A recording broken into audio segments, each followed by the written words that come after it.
Hello, everybody, and welcome to the webinar about how to catapult your RFP win rate by 50% or more. The interesting thing about RFP responses is that there's generally a very small amount of things that you do incorrectly that prevents you from getting the higher scores. So there are a lot of little things that you can do to really improve your chances of winning and to stand out above your competitors. And that's what we're here to talk about today. Little bit about me. My name is Lisa Rehurek. I am founder and CEO of the RFP Success Company. I have about 25 years of RFP experience on all sides, meaning I have a ton of experience responding to RFPs, but I also have a lot of experience creating and drafting RFPs, the actual RFP, and then evaluating RFPs. I did this in my corporate job for many, many years. And then I started this company about 10 years ago and have done supported companies in their RFP responses ever since. I'm also an author. I've written a book called the RFP Success Book. You see a little thumbnail down in the left-hand corner there. And I'm a speaker and a trainer. And a little bit more fun stuff about me. I am a dog lover. I have two beautiful dogs that I just adore. And I love to have fun and I love to inspire fun in other people. So that's just a little bit about me and why I'm here doing this and why I am the person that's qualified to tell you how to catapult your win rate. So let's talk, let's kind of dig in and talk about this. Look, you are not just competing on capabilities, on your qualifications, on price.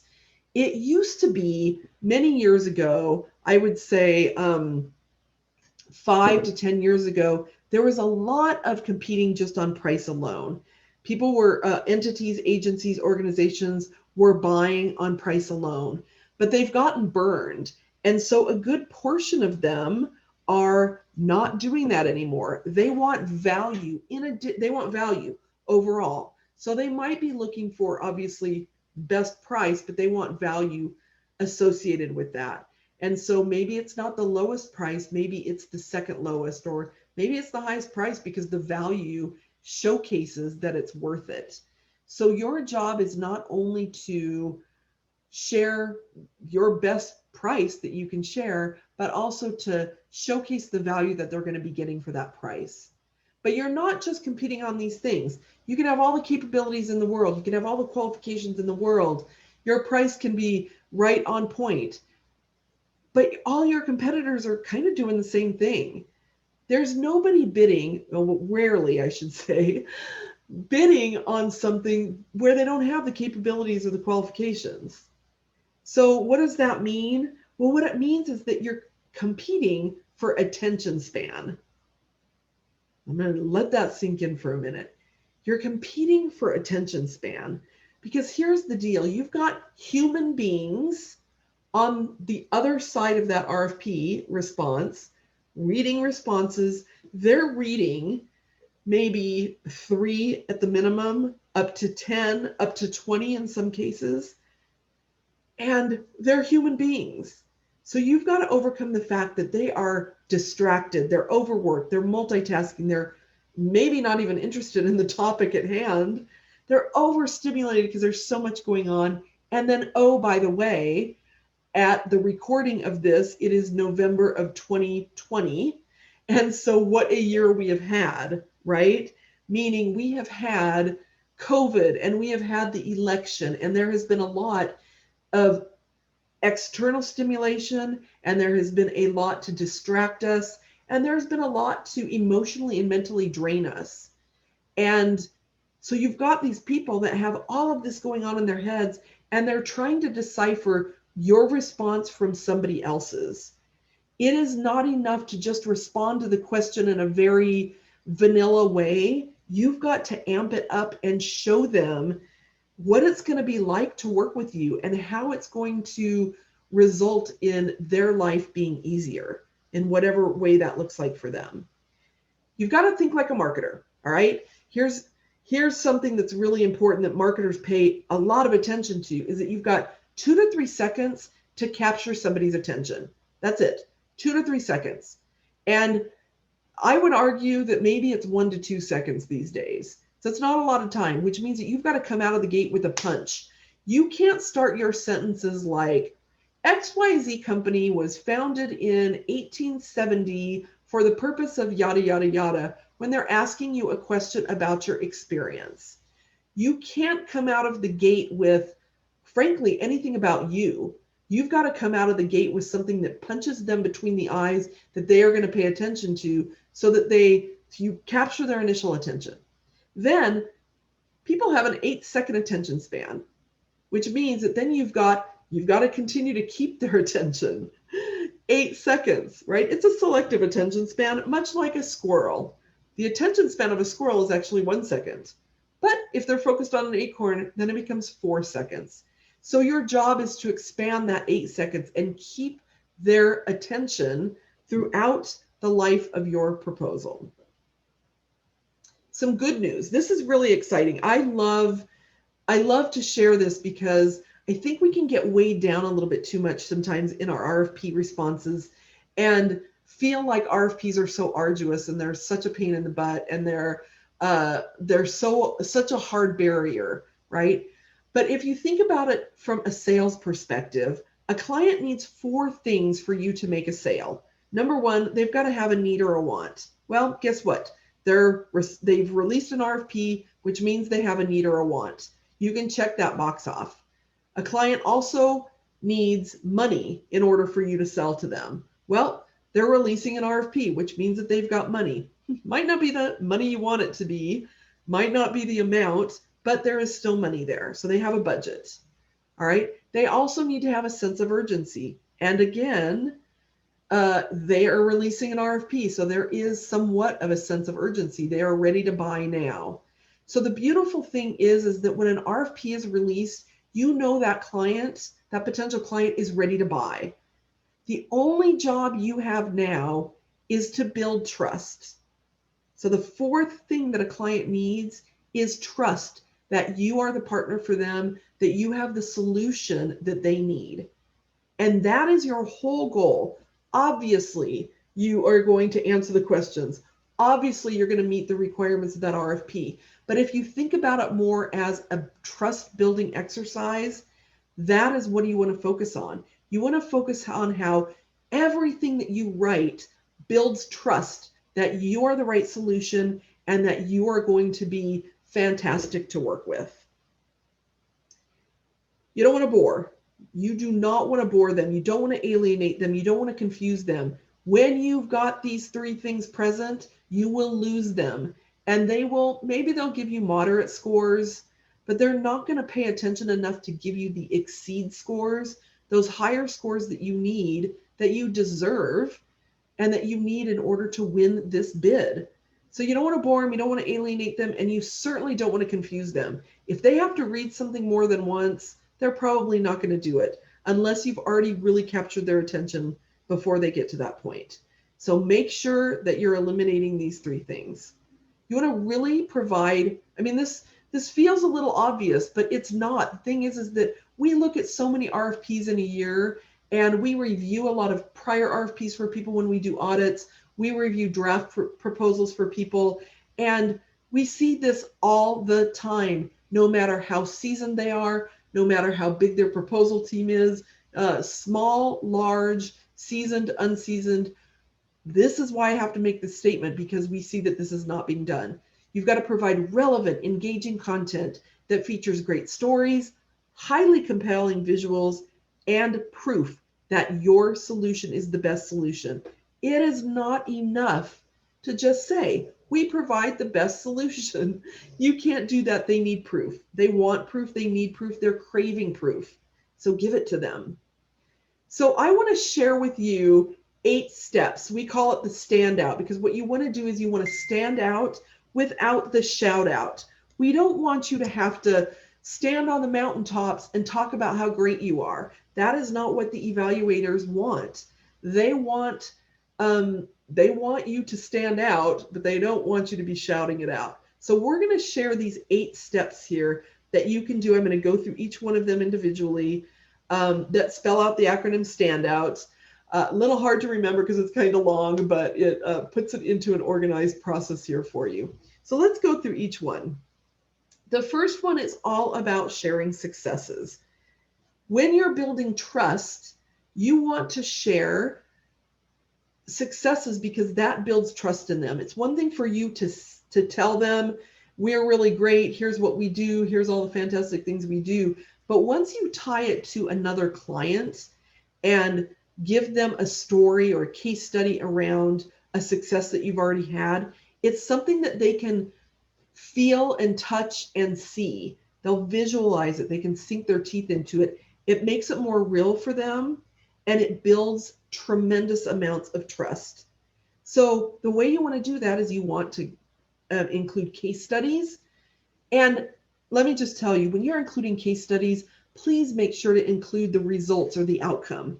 You want to, the best format for a case study is to kind of outline the situation, why they hired you, talk about the barriers that you had to overcome, talk about the how your approach, what did you do for them, and then last but not least, the results and the outcome.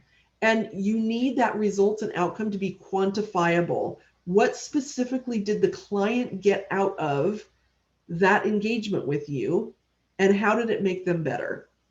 So that's how you want to craft case studies. Case studies are huge trust builders, huge, huge, huge. Testimonials also are very big trust builders. So you want to include testimonials, and don't just ask your clients for testimonials. Give them a little bit of a framework for how to write the testimonial so that you, again, get those specific outcome-driven results that I keep talking about. And that's the next bullet. You want to share specific outcome-driven successes. What was the result? What was the tangible result? Anything with a dollar sign, anything with a percentage sign is the best, but anything that you can state that really shows how the client benefited is what you want, and that's what you want in your testimonial too. Referrals, you can talk about how 80% of our business is based on referrals, and it has been for the past 10 years, as an example. Repeat clients, 90% of our client base is repeat clients, or clients stay with us for on average 13 years. Might be a little exaggeration, but for some of you that's not. Those are the kinds of things that people like to see because these all invoke trust, they build trust, and they are very important to your RFP response. All right, let's talk about the T in standout, them focused. Listen, listen, listen. This is not about you. It feels like it is because they're asking you to answer questions about yourself and your company, but it is not about you. It is so not about you, and you have to figure out how to flip the script from talking all about you and what you do to how the client is going to benefit from working with you. So you want to speak to them instead of about you. Because what we usually see is it usually sounds something like this. We help you do XYZ. We help you provide XYZ. We don't want to do that anymore. Here's what we want to do. And you can use this template. Now, you're not going to fill in this template and then use it exactly this way, but this is a template that gets you thinking in the right direction. And then you want to wordsmith to make it sound good.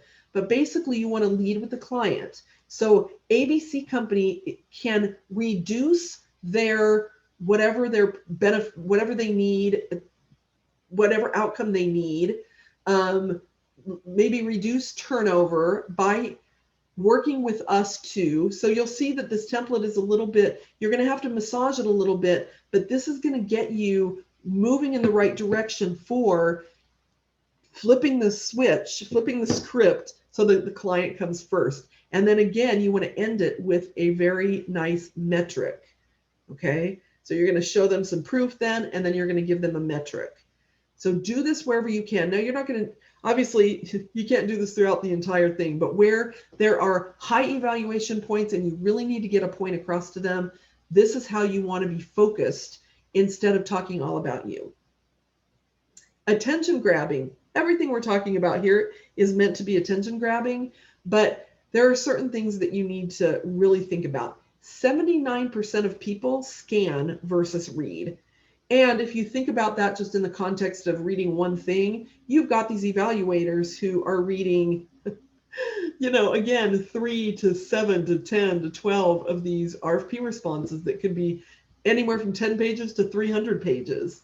So think about that. They are likely not going to fully read your response. They're going to scan, which means you've got to get to the point very quickly, and you've got to make a punch right out of the gate. Like I said earlier, I always say you want to smack them between the eyes with your most important key points at the beginning of every question. And I always suggest, one sentence right at the beginning of the answer to the question, one statement right at the beginning of your answer that tells them exactly what they need to know, the most important thing that they need to know. You've got people that are going to keep reading, but you want to get those skimmers. So you want to get to the point right away. You also want to break down complex sentences. If you are working in Word, there is a readability function in Word, and it will break down, and I've got that as the last bullet here on readability, but make sure that you add that. You've got to add that function, and you can just Google it. It's very easy to do. And it will tell you what grade level you're writing to. And if you're writing to anything more than a 9th grade reading level, you've got to take it down. And one of the big things that comes into play there is complex sentences. If the sentences are too long, if the words are too big, you might think that it makes you sound smart, but it's harder to read, and not everybody that's evaluating you is going to have that readability. So you want to take it down and make it super simple. Bullet number 4, avoid weak and filler words. Weak words are things like should or we believe. No, they don't want to know that you believe or you think. They want to know that you know. So avoid those words. Avoid filler adjectives if you don't need to have them in there. Make bold statements. This is particularly important if you're trying to unseat an incumbent. So I always use the analogy of a bank. So think about your business banking and what a pain in the patootie it would be to switch banks, or it is to switch banks, whenever we have to do that, right? And the bank that I would be going to, there would need to be a huge compelling reason for me to move to a new bank, because you got to change all of your cards, you got to change out your checks, you got to buy new checks, you've got to update anywhere where you might have auto deduction happening. All of that stuff takes time and effort. And I'm not going to do it unless that pain is really big. So I might put up with a little bit of pain because I think the pain of moving is bigger. And that is the exact same thing with an incumbent that you're trying to unseat. Even if the client is unhappy with them, you've got to prove that there is a good reason to move to you and that you're going to make it easy on them. And that's when the bold statements really come into play. I always suggest people making some bold statements about why you're better than your competitors, but particularly when you're trying to unseat an incumbent. Always focus on the what's in it for them, WIIFT, what's in it for them. Why would they care? Why do they care? Not why you think you're good, but why do they care about what you're saying? So every time you're crafting something, think about, so what? Why do they care? Why do they care? Why do they care? Why do they care? And then we talked about the readability piece. All right, now we're moving on to the N in stand out. The N stands for narrowing down. So remember when I talked about the fact that there are skimmers and 79% of them will skim? Well, this is where this really comes in. So I had stated earlier, one sentence at the beginning of every one of your answers. I like to make that sentence stand out, whether it's bold, a different font, a different color, something graphically appealing. You could also do a little mini executive summary depending on how lengthy those questions are. But when I say mini executive summaries, I mean mini, 2 sentences, 3 sentences max. But I really love the punch of 1 sentence there. And you're really giving those skimmers that something to sink their teeth into. And if that's all they're going to read, they're going to walk out with really great knowledge of why you are the one. So if you think about, let's say there's 20 questions and they get those 20 statements. And as they weave those together, it tells the perfect story of why you are the ones to partner with. That's exactly what we want you to do. That's how we want you to work that. The other thing when you're writing your answers to questions is that you should write in levels, meaning start with the why. And the why is about them, not about you. So you start with the why this is important to them. And then you can go into the what. And the last piece is the how. What we tend to do is we tend to jump into the what and the how right out of the gate. We leave out the why or we bury it. And they're just reading a relatively boring answer to the question. But if you smack them between the eyes with the why right out of the gate, they're much more compelled to continue to read.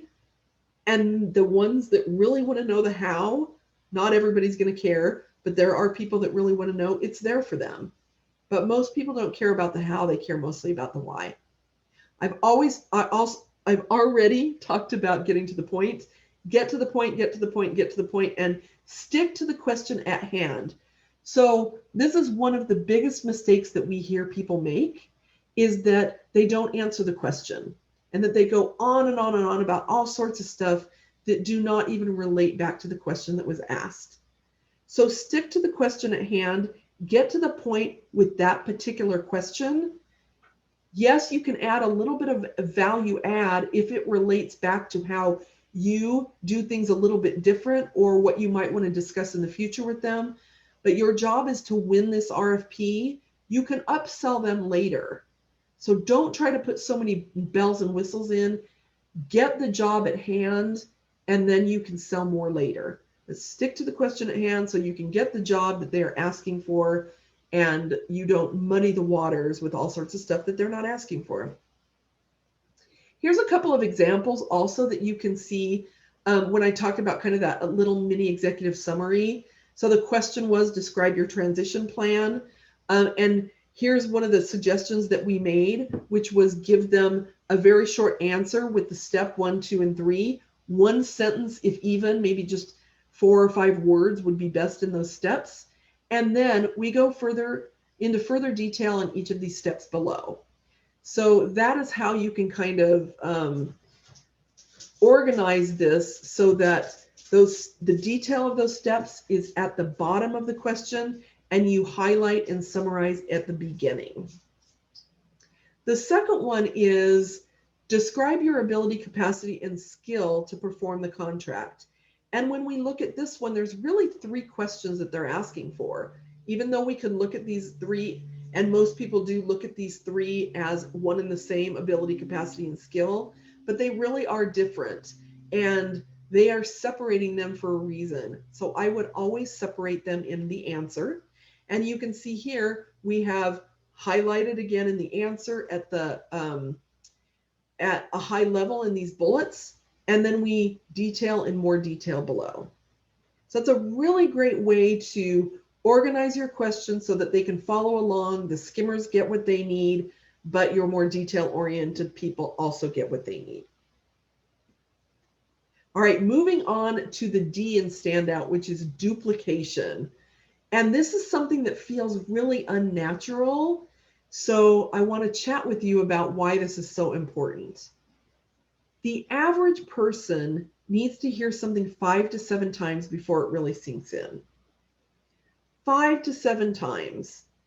And it might feel weird to drop the same thing in 5 to 7 times. But you need to know what your key points and your key themes are. What are the key things that they need to know in order to give you the points? So you're kind of tying this to the evaluation criteria, also tying in your differentiators and what makes you different, and tying it into why your solution is the best. Those key themes, key points, need to be repeated 5 to 7 times. They don't need to be repeated the exact same way, but there's different ways that you can do that throughout.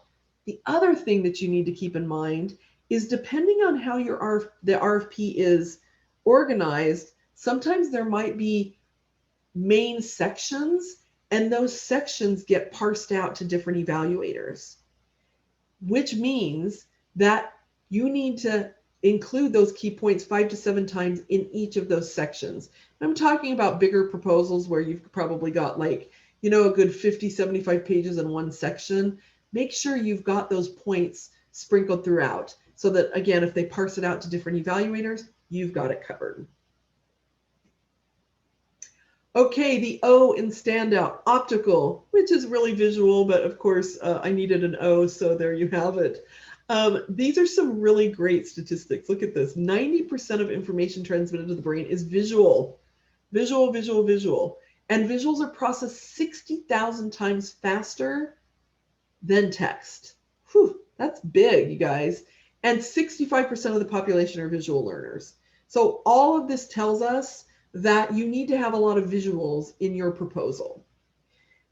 Visual cues also trigger emotions, and positive emotions build trust.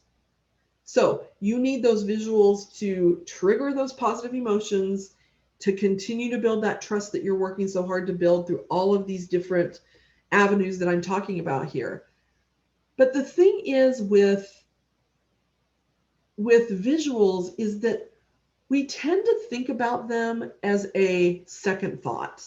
Well, let me just put this chart or this graph in here, and it might mean something to you, but it doesn't mean anything to the reader. Your visuals need to immediately tell them what you want to tell them in a very simplistic way. Because people can recall 80% of what they both see and read, but they're not going to be able to do that if it's too complex. So you've got to keep it relatively simple, right? And this slide here, only 10 to 20% of text spoken or written is recalled. Would you rather have those evaluators recalling 20% of your info or 80%? Well, if it's good, you want it to be 80%. If it's bad, it's not so bad if they're 20%. But hopefully you're writing great proposals. You want them to remember it all so that they score you appropriately. So you want them to recall it. But here are some things that the visuals must have. Super, super important, because again, we tend to overlook this. And I will tell you that having somebody that understands this, that understands how to build graphics, it is a good investment of an outside person if you don't have anybody internally, because they really do understand how to do this in the way that will capture the evaluator's attention, the reader's attention. So it's got to be important to the reader. Again, what's in it for them? It is not about you. So don't just pull some graph that you use internally that helps you manage the business, because they don't care. It's not the same message. It's got to be concise and to the point, so that at first glance, when they look at that, it sums it up concisely, but it also gets their point across so they can immediately understand it. You are too close to it. Even if you have an outside person look at it, whatever you're drafting up, hopefully they'll help you with that, but also get some outside perspective on that, because it will really help you stand back. One of my favorite quotes is by Les Brown, and he says, you can't see the picture when you're inside the frame. And it's true. We are too close to our own work, so we really need some of that outside help to make sure that we're doing things in a way that somebody from the outside is going to be able to interpret appropriately. All right, we're down to the U. This is 7 out of 8. You want to understand buying and reading styles. So I've already been touching on this throughout because I've been talking a lot about those skimmers. So when you've got different reader styles, you've got skimmers and you've got the detail-oriented people. So you've got the people that are just going to skim through. They're looking for key points. They don't have time to read everything. They want to just get to it right away. And then you've got the detail-oriented people that are going to read all the way through. The other thing that I want to say is that if an entity gets, upwards of 10, 12, 15, 20 responses to something, I'm going to tell you right now, they're going to go through and do whatever they can to eliminate a bunch of those. So sure, they're going to look at requirements first. Maybe they'll, depending on how the makeup is, they could maybe look at price and eliminate based on that. But from there, they might eliminate just because they can't skim it well enough to put you in the I'm willing to look further pile. So don't be that person that gets pushed aside You've put your heart and your soul and a ton of time and resources into that proposal. And the last thing you want is for them to just push it aside. So that making sure that you're focusing on points for the skimmer, hugely important. You also have different, you've got the readers that love the stories. These are the ones that buy more from their heart than their head. They love the stories. They like to visualize. When you tell a story, our brains automatically start to envision it. We can start to see it versus just writing what you do. No. So most people really love stories. Then you've got this other reader that loves statistics. They want the quantifiability. They want the proof. So they want dollar signs and percentage signs, and they want things that show your accomplishments, that prove your accomplishments beyond you just saying that it is so. So you want to really understand that those are different types of readers. And then I just touched on this, decision makers. You've got the camp that makes decisions with their head, and you've got the camp that makes decisions with their heart, and you need to capture both of them. And you do that through the 2 bullets above, making sure you've got the skimmers and the detail-oriented covered, and making sure that you're incorporating stories and statistics. And that will get both of them engaged, and that will get you building trust with both decision-making styles. Here's some keywords that you can incorporate that really resonate with all buyers. Proven, results, accomplished, bottom line, proprietary, ROI. Those are all very clearly things that the person that makes decisions with their head are really going to appreciate. And the people that make decisions with their heart, they're much more steady, easy, simple, stable, because they tend to feel more than think. It's more, again, from their heart versus their head. And then efficient and productive resonate with both. So make sure you're using these keywords and incorporating these where you can. What to incorporate? We've talked about this. Case studies, visuals, tell stories, show proof, anything with a percentage or a dollar sign, and then processes and systems. People like to understand how things are going to work. So in your brain, because you're so close to it, your brain automatically tells you how it's going to work because you've done things over and over and over the same way. The client can't see that. So you need to spell it out for them. Anything that you do to deliver your services or your product, there is a process to it. You might not be able to see it because you're so close to it, but there is a process to it. And I want you to pull out those main areas and literally put it into a process, meaning write it out in a step 1, step 2, step 3, because that will walk them through to help them understand how this is going to play out. You can also name that process so that it is something that they can kind of grab a hold of. It's a tangible. When I first started a business, I started a business as a productivity and efficiency expert, and my system was called the Simple Productivity System. And people loved it because they were like, I want to hear more about your system. I want to hear it versus saying, can you tell me how you do things? No, give them a system, give them a process.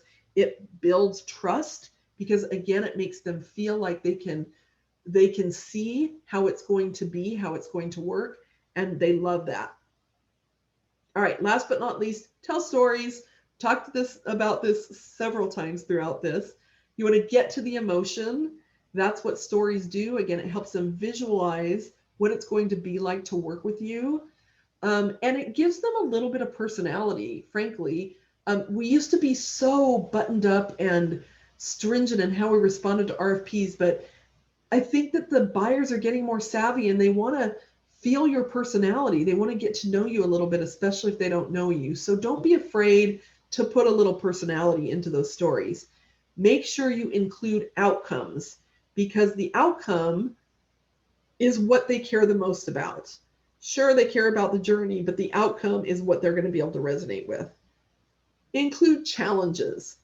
And this is because the challenges really help them see how well you can mitigate risk, and how well you can get through barriers and how you can continue on and still get a result, even if you have some of those challenges and barriers. So make sure you include, here are some of the challenges that we had along the way, or we hit this barrier in the middle of the process, and here's what we did to overcome that. And what's really great that you can do there is to share, because of our past experience, we knew exactly what to do here because of this. Those types of things are very trust building. And then, like I said, just all helps them visualize how it's going to be to work with you. So that is the 8-step process. Now, what I suggest you do is you use these 8 steps as a checklist. Out of the gate, what I would suggest you do is going through these and saying, okay, where are we the weakest? And pick one and work on that one for your, maybe you go back to past proposals or library content that you have, or a proposal that you have on your plate right now. Pick one and work on that and get that one solid. Because if you try to do all 8 at the same time, depending on how big your team is, a lot of you are probably small businesses and you don't have a team, a proposal team. It's just you and maybe one other person. So I don't want you to feel overwhelmed with this. I want you to feel that you can take one at a time, really implement it, get that one down, and then move to the next one. And if you do that, then in 6, 9, 12 months, you're going to have really solid content that you can use, and you'll be used to these, to writing in this way instead of the way that most of us are used to responding to RFPs. And then you can use this as a checklist for your draft responses. Have we done all of these things? And it really makes sure that you are setting yourself up for that win, and you are grabbing the attention of the evaluators and building that trust that you should build. I would love for you to connect with me on LinkedIn. I'm just Lisa Rehurek on LinkedIn. You can ask me questions. You can send me message. I would love to hear from you. If I can help you in any way, definitely reach out. And again, ask questions. We've got a community out on LinkedIn as well. You can look that up. It's called the RFP Success Community, and you can join that and be amidst a bunch of proposal professionals that ask questions and have conversation about best practices when it comes to winning RFPs. Thank you for being here today. It was my pleasure to share this information with you, and I look forward to connecting in the future.